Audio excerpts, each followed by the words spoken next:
დიმიტრი შაშკინის პირველი ინტერვიუ საქართველოდან წასვლის შემდეგ მეცხრე არხის ამერიკის ბიუროს კორესპონდენტმა თავდაცვისა და განათლების ყოფილი მინისტრი მერილენდში ჩაწერა.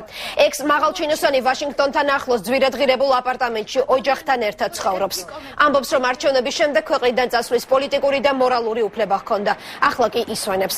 არ მივატოვებ ჯარისკაცებს არც მშვიდობის და არც ომის დროს. ამ ცნობილი ფრაზის ავტორი დღეს აცხადებს, რომ მორალურ პასუხისმგებლობას არ გრძნობს, რადგან ქვეყანას საომარი მდგომარეობის დროს არ მიუტოვებია. რაც შეეხება ფინანსურ დარღვევებსა და თავდაცვაში დატოვებულ ვალებს. მილიონობით დავალიანებაზე პასუხისმგებლობას შაშკინი ბაჩუ ახალაიას აკისრებს.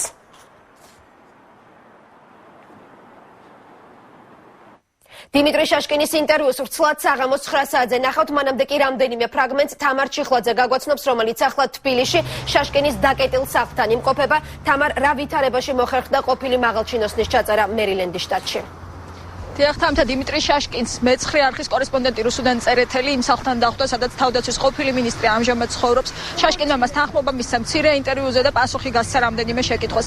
პირველი შეკითხვა შეეხებოდა მინისტრის მიერ ქვეყნის დატოვების მოტივს, რაზეც დიმიტრი შაშკინმა უპასუხა, რომ იმის გამო, რომ ქვეყანა არ იმყოფებოდა საომარ მდგომარეობაში, მისი გადაწყვეტილების პოლიტიკური და მორალური მხარე აბსოლუტურად მისაღები და მართებული იყო. მან ასევე ისაუბრა იმ 113 მილიონიან ვალზე, რომელიც ირაკლი ალასანიას ახალი თავდაცვის მინისტრს დახვდა ბიუჯეტში. შაშკინის თქმით, ამაზე პასუხისმგებლობა ეკისრება მის წინამორბედს ბაჩუ ახალაიას, რადგან მან ვერ გათვალა თანაფარდობა აღებულ ვალდებულებებსა და არსებულ ბიუჯეტს შორის. ჩვენ შეგვიძლია მცირე ფრაგმენტი მოვისმინოთ მისი ინტერვიუდან. როგორც ხედავთ, მე აქ ვისვენებ, არავის არ ვემალები და არანაირი პრობლემა ჩემი დაკავშირების არ არსებობს. მე მქონდა სრული მორალური და ლეგიტიმური უფლება უარი მეთქვა მინისტრის თანამდებობაზე. მე არ დავიბადე მინისტრად და იმედი მაქვს არ მოვხდები მინისტრად და დამეტოვებინა ჩემი ქვეყანა იმ მომენტისთვის და ეხლაც ქვეყანა არ იმყოფება აქტიურ საბრძოლო მოქმედებებში. აქედან გამომდინარე, მე როგორც ლეგიტიმური, ასე მორალური უფლება მქონდა დამეტოვებინა მინისტრობის პოსტი და დამეტოვებინა დროებით ჩემი სამშობლოში. თამთა, ჩვენ ახლა ვიმყოფებით დიმიტრი შაშკინის სახლთან, თუმცა 9 საათიან გამოშვებაში მაყურებელი ნახავს, სად ცხოვრობს თავდაცვის ყოფილი მინისტრი ამჟამად.